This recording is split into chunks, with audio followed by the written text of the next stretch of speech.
I'm going to invite Ruth to come up and speak to us now. She's going to speak to us about all kinds of things, including Renew Wellbeing. Ruth, if you want to come up, and I'll pray for you.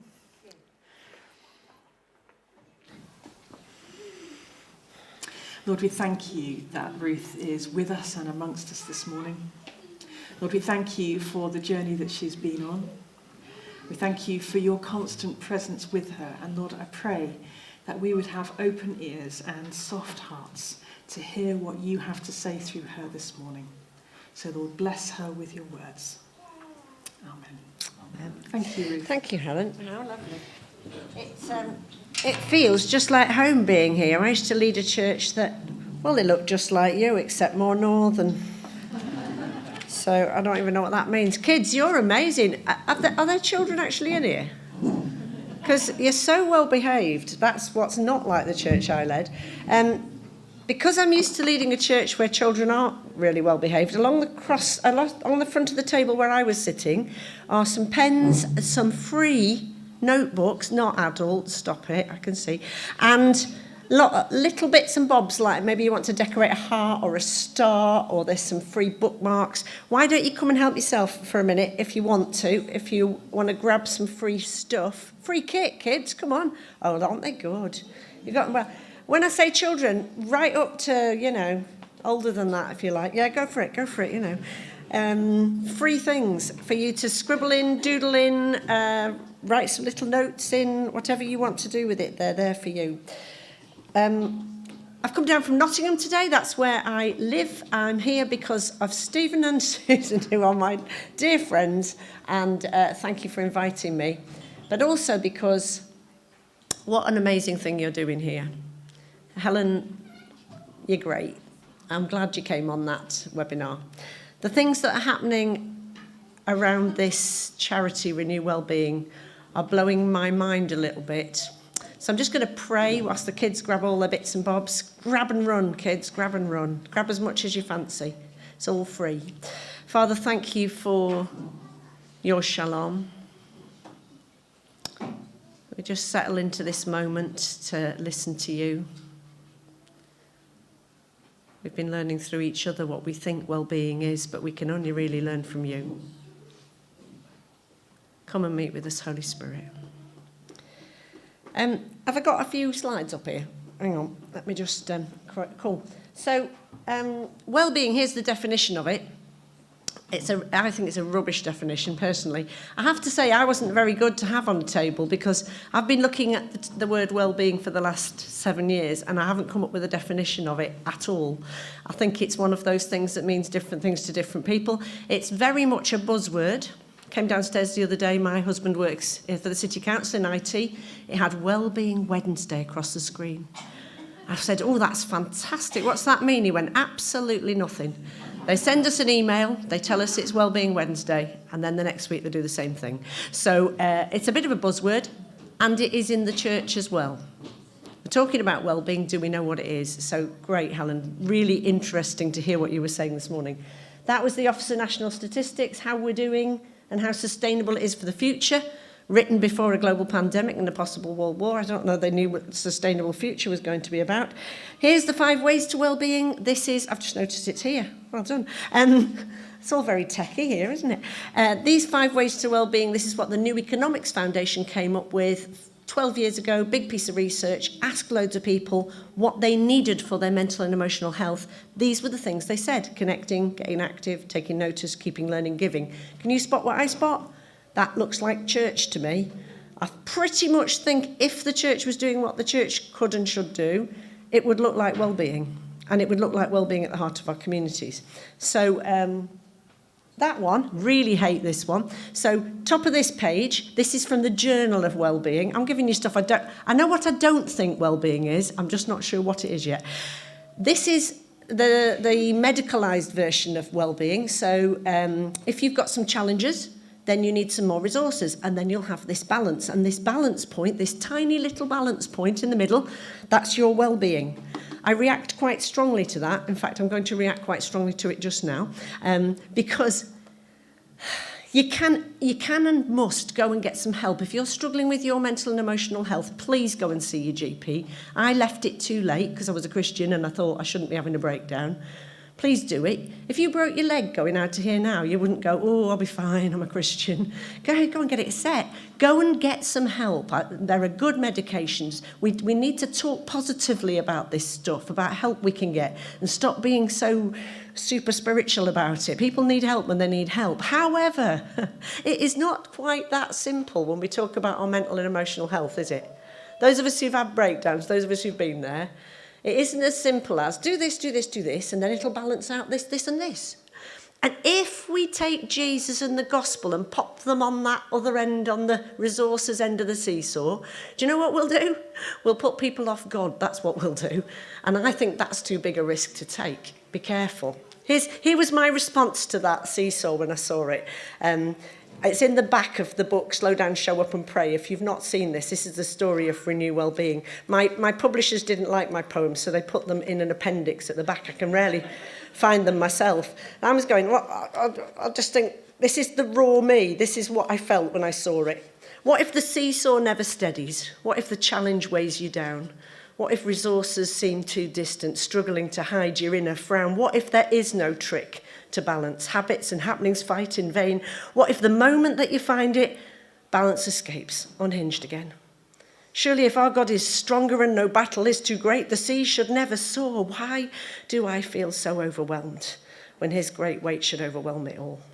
Try harder, gather God's resources, pile them on the wobbly victory end. Let go, let God, come on child, grow, get off the ground. He is not found so low. No, well-being is not tight and mean. Its vast expanse embraces all, arms wide upon a cross tomb empty. So from your seesaw fall, and no, he is not just a tiny balance point. He is the very ground beneath your feet.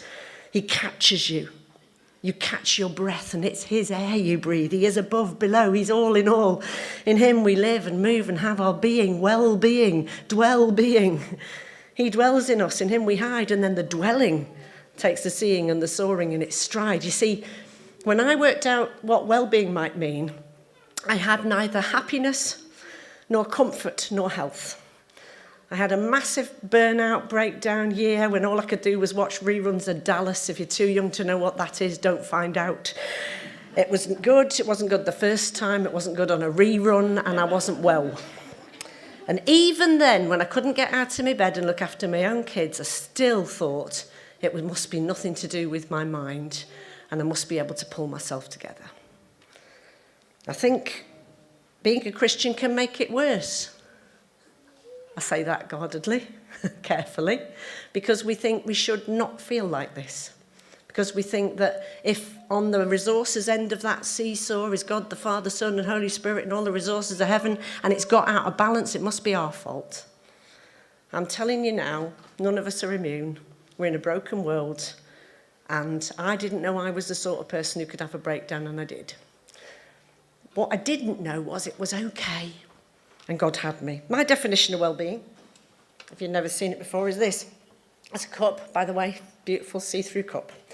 That cup is like my life. People can see right through me. They always have been able to, they always can. I couldn't hide that I wasn't okay. I'm not good at hiding my feelings. But having been brought up in the brethren, like good Stephen here, I was brought up with busyness being next to godliness, a really good understanding of God's word, but that God wanted to use me in his kingdom, like a spatula of some sort. And it wasn't a relationship so much as it was like, is he pleased enough with me yet? Am I doing enough yet? And I'm glad for my upbringing, and I'll be much more careful how I speak about this next week when I'm on the Isle of Man in my home church. But I didn't know was he loved me because he loved me until I was lying in my bed and I wasn't well and I hadn't done anything for weeks and I couldn't go to work and I couldn't look after my kids, and I felt God say to me, Ruth, I couldn't love you any more, I'll never love you any less. That's the gospel. That's well-being. And that was well-being when I wasn't being well. So I don't want to confuse you having done your nice chart, and Helen did say it, but actually Helen said it too. All of those things can disappear, and we know that now, don't we? We're in a very fragile world. Some of us are a bit scared this morning. I think the good news is this is what well-being looks like for me. My life, God's hands. Shalom is not something I feel. It's not something I make happen. It already exists because of the work of Jesus on the cross. Do we believe that? Good. Because that's never going to change. And the beauty of that well-being is I dwell in it. Sometimes I get it inside me as well, but mostly I'm empty. Mostly I get it wrong. Mostly I'm a sinner saved by grace. I'm not good enough. Mostly, and that's therapeutic language I was being given about how wonderful I was. I just didn't believe it. Because mostly I knew my own heart. I'm not saying you're not all wonderful. You are. You're wonderful. You're made in God's image. But we know ourselves. We can't pull ourselves together and be good enough, can we? Do you know what? He doesn't love you for that stuff. He loves you anyway. He loves you because he loves you because he loves you. He's got you. He gave his life for you. He's risen again. He's beaten death and hell and sin. We live in that. That's our story. So I think what I do now is I panic less when I don't feel great, because this too will pass. And what's in there is sometimes nothing, and it's sometimes full to overflowing, but the big story doesn't change. And boy, do we need a bigger story right now, don't we? Everybody, your neighbours, your friends, your mates at school, they need a bigger story than the one that says, you're lovely and wonderful, and if you just stroke your guinea pig, you'll feel much better. I take that as an actual example. A friend of mine had been in hospital for 11 years on a section. She'd been very, very poorly. And the best offer, and they really tried to help her, and I do believe mental health services are doing as good a job as they can, but their best offer when she felt very bad was, have you stroked your guinea pigs yet? And I wanted to call that last book, Don't Just Stroke Your Guinea Pigs, but they said nobody would understand it. Because there's more. There's a bigger story. And what happens is, for me, I disconnected myself from my bigger story. And with my habits of well-being, which are simple and silly almost, I reconnect myself every minute of every day to the bigger story of well-being, because it exists beyond us. So, for example, I take my cup. You can do this one. Here's a freebie if you forget everything else from this morning. First cuppa in the morning. Sit still till you've finished drinking it. Do you know what will happen? The world will still spin on its axis, and you didn't make it spin. It's an act of warfare for me, my first cup of tea in the morning, against an enemy that tells me in my head that if I don't do all the things on my to-do list, everything's going to fall apart. It doesn't. I know that because I spent a year in my bed and life went on without me. It's very humbling. So every morning when I've had my first cup of tea and then it's empty, I sit there and I hold it and I look at it and I remember my life is like that cup and it's held in God's hands. If you can attach all this spiritual stuff to something you actually do, standing by a kettle, doing something with it, that will help. I think it certainly did me. And then when I've had my cup of coffee in the morning, I hold the cup and I take a little phrase from the psalm. So I have a psalm a week, and I think you're joining in with that. And the little phrase from the psalm coming up this week is, rescue me, O Lord. Rescue me, O Lord. How good is that? It's Psalm 59 this week, folks. Have a look at it. If there's ever been a week we needed that psalm, it's this week. Rescue me, rescue them, rescue us, rescue this world, rescue Ukraine, rescue us, Lord. That. And I'll take that and I'll just chew it over and over. Because like this, I didn't get your name, this lovely lady here. We've determined that we're obviously separated at birth as champion worriers. We could have been in the same worry team in the Olympics. And the thing with worriers is you're going to be really, really good at meditation, because it's only going over and over and over and over something in your head. The monkeys, you know. And that business of just staying in the present moment, I attach to every time I pick up a cup, every time I have a cup of tea. So that's just a giveaway. If you don't drink much tea, pick another thing. I pick a cup up quite a lot of times in a day, and every time I do, I remind myself I'm held, and I remind myself I'm filled with the truth of something good and true, not all the worries that are wandering around my head. That wasn't what I was going to say. What was I going to say? This. Okay. So those habits and the psalm in the morning, Lord's Prayer at lunchtime, rewind the day at the end of the day, these beautiful rhythms of prayer have really helped to bring me back to some degree of health. But I walk with an emotional limp, and I'm not embarrassed to say it. Somebody said to me once, and they were giving us some funding for the charity, what's to say that this couldn't happen again to you? I said, nothing. That's the whole point. I am the project. If we don't do something different as churches, yes, I'll crash again. I found church hideous when I wasn't well. And I go to a church like this, lovely. And everybody wanted me to be better, so they patted me a lot and prayed for me a lot.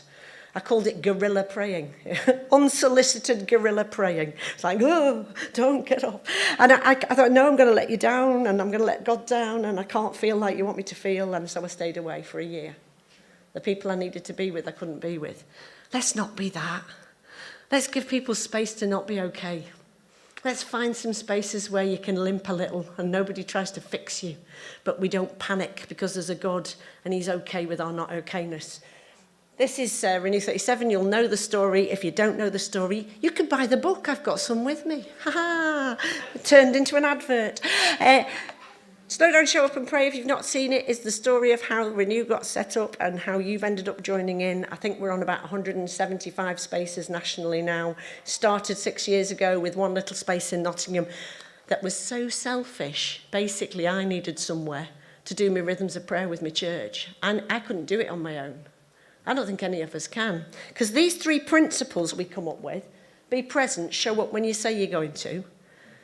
I just want to ask you now, what's that like in your life? If you can't get to Cafe 103, what's your being present to yourself and to your God look like?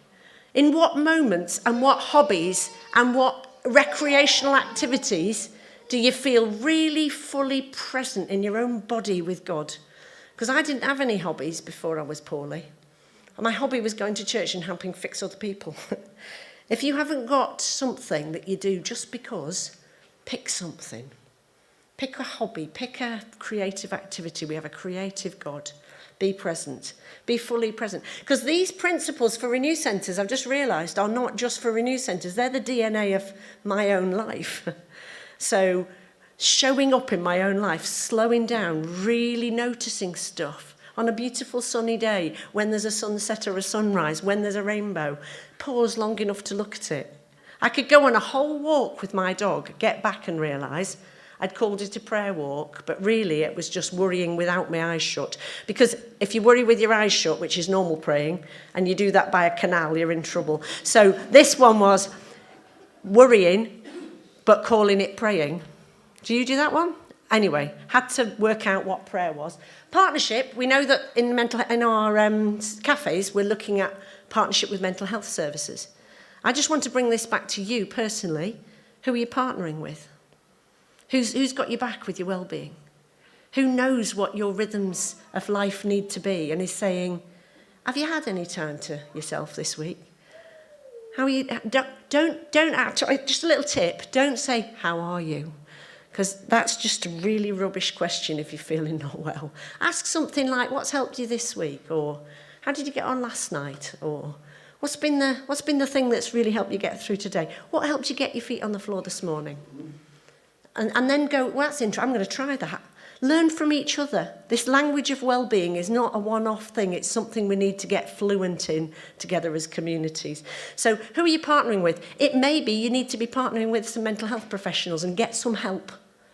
Why are we so... I mean, is this being recorded? Yeah. Oh, okay. I'll not say that then, because it was... Somebody said to me yesterday, they were like, they're in therapy, you know, about one of my members of my family, and I went, yeah, I wish we all were. I mean, why is that such a big deal? Why will we learn to talk about each other with a degree of dignity when we talk about our mental and emotional health? I've never, ever been in a room where somebody's come in and gone, they've got physical health, you know. But we do it about mental health. Oh, they've got mental health. We've all got mental health. Little flash bit of news there. You have, I have, we all have some mental health. Whether it's good or bad depends on what's going on in your life. But we don't talk about it the same as we talk about our physical health. There is no parity. There's no parity in mental health services with physical health services. I sat with my friend who's a GP the other day, and he was saying, I can't wait until there's the same amount of funding going into both, because it will help his job. But in our churches, in our communities, in our families, Now, my daughter, she won't mind me saying, she's struggling terribly with depression at the moment. And I say this rubbish about it's okay not to be okay. I want her to be happy, really. That's what I want. But I'm not going to panic, because this too will pass. And the person she will become as she comes out the other side of it will make her who she is, because the best bit of my life was the worst bit. The most fruitful thing that ever happened to me was having a breakdown. I don't want to go there again, but I'd never have set up the charity without it. I've got about 1,000 people trained as hosts across the UK at the moment, just being present to people in their communities. 2,000 to 3,000 people showing up every week in Renew Spaces with somewhere to be. And it's not all about me, but if I hadn't had that breakdown, I probably wouldn't have started. Well, I wouldn't. I wouldn't have started it because I wouldn't have understood what other people were going through. Who are you partnering with? As a church, how are you partnering with each other in this? How are you giving each other space? Where are your experts? Do you know who your experts are? The people with the most lived experience of mental ill health. Honour them. Listen to them. Let them teach you what it actually feels like to struggle to get your feet on the floor in the morning. They're my heroes, they are. Right there. Here we go. This one. This is the one I just want to talk about for 2 ticks with you. This is the most important thing about church. Somebody said to me the other day, he's a Christian leader of some note, and he said, the biggest priority for the church at the moment is discipleship. And I went, nah, it's prayer. It's got to be prayer. It has to be becoming the people of prayer. You can argue with me about that. I like an argument, so that's all right. But here, right now, I listened on the way down to a beautiful service from St. Martin in the Fields, where Ukrainian leaders came together with Church of England leaders, and they prayed. They prayed. They didn't bother trying to put words around it or have a sermon. They prayed. It was very powerful. And in that moment, I changed my sermon, because they used a psalm that it's already been quoted this morning by your worship leader, and I'd already thought, this is what I want to say to these good folk at Orchard Baptist this morning. The Lord is my light and my salvation. Psalm 27, whom shall I fear? The Lord is the stronghold of my life, of whom shall I be afraid? When evildoers assail me and eat up my flesh, and my adversaries and foes, it's they who will stumble and fall. Though an army encamp around me, my heart will not fear. Though war arise, I will be confident. One thing I have asked of the Lord, this is what I seek, that I may dwell in the house of the Lord all the days of my life, to gaze upon his beauty, to seek him in his temple. One thing. Can I ask you, what's your one thing? As a church, as an individual, in your own mental and emotional health journey, in your own honesty with yourself, what's your one thing? You know that lovely story in Luke chapter 10 where Jesus blew his disciples' mind a little bit? Remember that? He sends them all out to change the world, and they go, yes, change the world, we'll change the world, 72 disciples. Then they come back, and he tells them the story of the Good Samaritan. They go, right, yes, help the poor and needy, change the world. Then he takes them to Mary and Martha's house, and Martha's running round doing the stuff that she thought she needed to do as a follower of Jesus, and Mary's sitting at his feet just looking at him. And Martha's mad, like you would be. And he says to her, Martha, Martha, you're anxious and troubled about many things, but one thing is necessary, and Mary's chosen the better thing, and it won't be taken from her. What's your one thing? Because in that moment, it seemed to me when I read that, Jesus was saying to me when I'm lying in my bed watching Dallas, I love you because I love you because I love you. And the one thing is, I want to spend time with you. The one thing is, I want you to practice my presence. The one thing is, it's all about him and us, our relationship together. And then that enables us. That enables us to go out and be present to other people, to be in partnership with other people, to be prayerful for other people. But you know that thing of we're so busy doing all the stuff we think that he wants us to do. One thing, to dwell in the house of the Lord all the days of your life. That doesn't mean you have to come to church a lot. This is his dwelling place.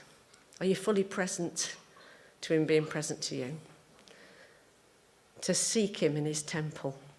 His temple, the world in which he's created, is the temple where he's present all over the place, you know. It's why we do that examine at the end of the day, rewind the day, where have you seen him present? And then this, seek him in his temple, to gaze upon his beauty. That's prayer for me, that right there. Gazing on the beauty of the Lord. Yes, I'm going to ask him for stuff, definitely, for my kids. I'm going to believe him for big things, for the broken nations of the world. But first and foremost, I'm going to gaze on his beauty. And I'm going to try and do that in a million different ways every day. And I'd love for that to be the priority of the church. There's 50,200 churches in the UK, you know. If 10% of them opened a space where they prioritised prayer and invited their communities to join them, I think that's revival, that. I think it'd be a quiet revolution of peace and shalom. See, I couldn't define shalom, so just finishing, I had to, during this time last year, you know, we had that horrible lockdown where we thought it was all over and it really wasn't. This is what came out of that, was the A to Z of Wellbeing. Just launched it last week. This was my attempt to go, what does well-being look like when all the stuff that gives you well-being, including chocolate, might disappear? What about if all the stuff on there you couldn't have? You couldn't see your family. You didn't have your health. You weren't feeling happy. There was no comfort. What about well-being then? Does it just not exist? See, that's where I think the church takes its place at the well-being table, because we don't think well-being is a feeling. It's a fact of what Jesus has done. It is the character of God. And so these are my 26 words of well-being, because I thought it can't look like a sentence, the definition of well-being. It has to look like a lifestyle. And I think it looks like a lifestyle in community with one another. I think that looks pretty much like what church could be, local church. I don't know if you agree with me. I think you do, because you're here. And so that's what I invite you to. This book, again, plug that one at the back. £8 if you want to take one away with you, or you can get it from any bookshop or that awful Amazon. And it's not the definition of well-being. It's my journey of well-being, our journey of well-being as a community. And I'm saying, what's yours? I'd love to see people just take this and go, oh, I don't even agree with that. I think it's this. And start to buzz with the language of well-being, which unites us to our communities, because they're already talking about it. They're looking for answers. People are paying to go and learn how to do meditation, and we do it for free. I mean, this stuff that we hold in our hands, if we practiced it, that would be the best offer to our communities, to become the people of well-being and the people of prayer.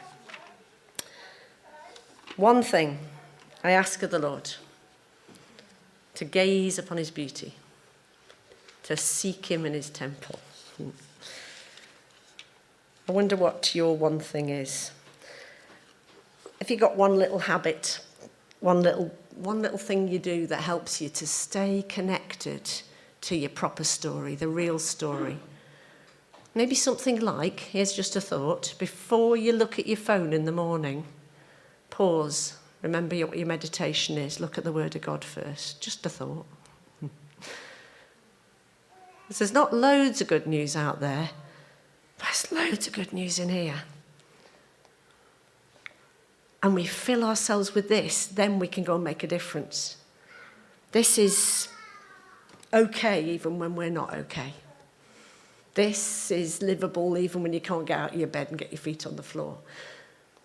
So, Stephen might remember Ajit Fernando speaking at Fresh Streams conference one year, and he was the heading up Youth for Christ in Sri Lanka.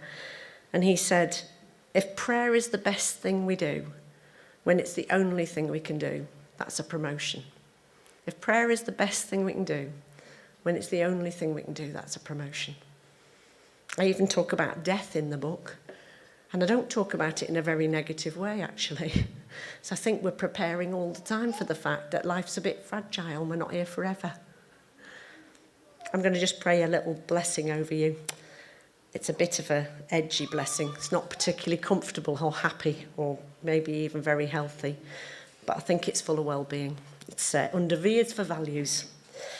May he who truly loves you bless you to know that it's okay not to be okay. In fact, it's the only way to open hands and doors and plans to see the new within the old, that there's more blessing than our churchy little boxes can hold. And may the Lord keep you in tension of lament and praise, keep you not knowing how many days we have, keep you outside your careful church-based plan. Keep you applauding in your streets for your fellow man. And may the Lord make his face shine on you, and may it shine right through you. And may the things that you thought were you get caught up in the blaze of his shining face.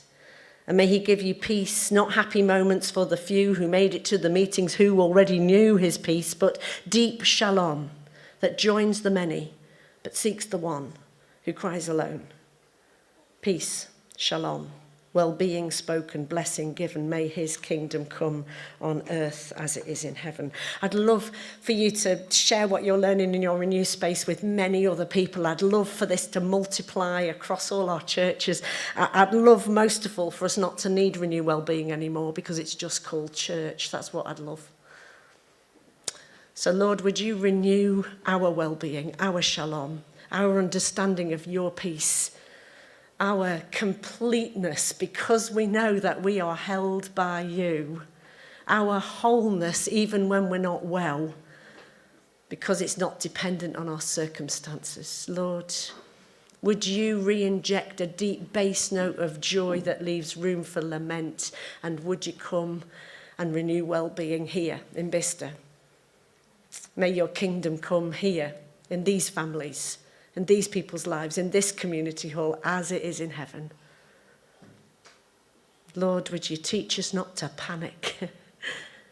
Would you show us it's not all about us, and that you've got us?